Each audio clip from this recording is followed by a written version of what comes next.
Have you ever used a cleanser or an exfoliant that contains the little beads that make your face and body feel like $1,000,000?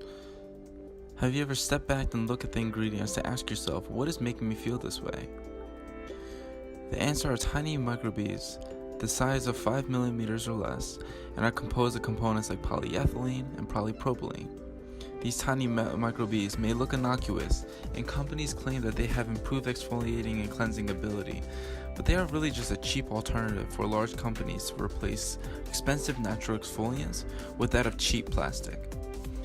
Natural exfoliants are so effective that you only need to use them once a week, but exfoliants and cleansers with plastic microbeads can be used daily. This means you will run out quicker and need to buy more of that product. Microbeads are the perfect recipe for corporate profits. But do you know the impact of all these innocuous looking microbeads have? These tiny beads are too small to be filtered in our wastewater treatment plants and end up in our rivers, lakes, and oceans.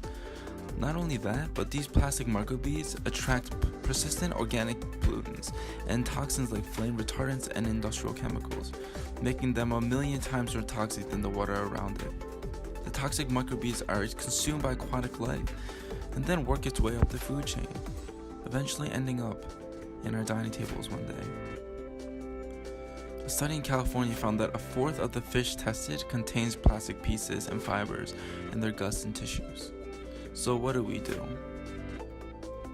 Already, legislation have been passed and enforced in the United States, while large companies like Johnson & Johnson, Procter & Gamble, and L'Oreal have phased out plastic microbeads from most of their products and are once again focusing on natural exfoliants like crushed seeds and organics. But still, many companies worldwide use plastic microbeads in their products, so clearly more work needs to be done to make this world plastic microbead free.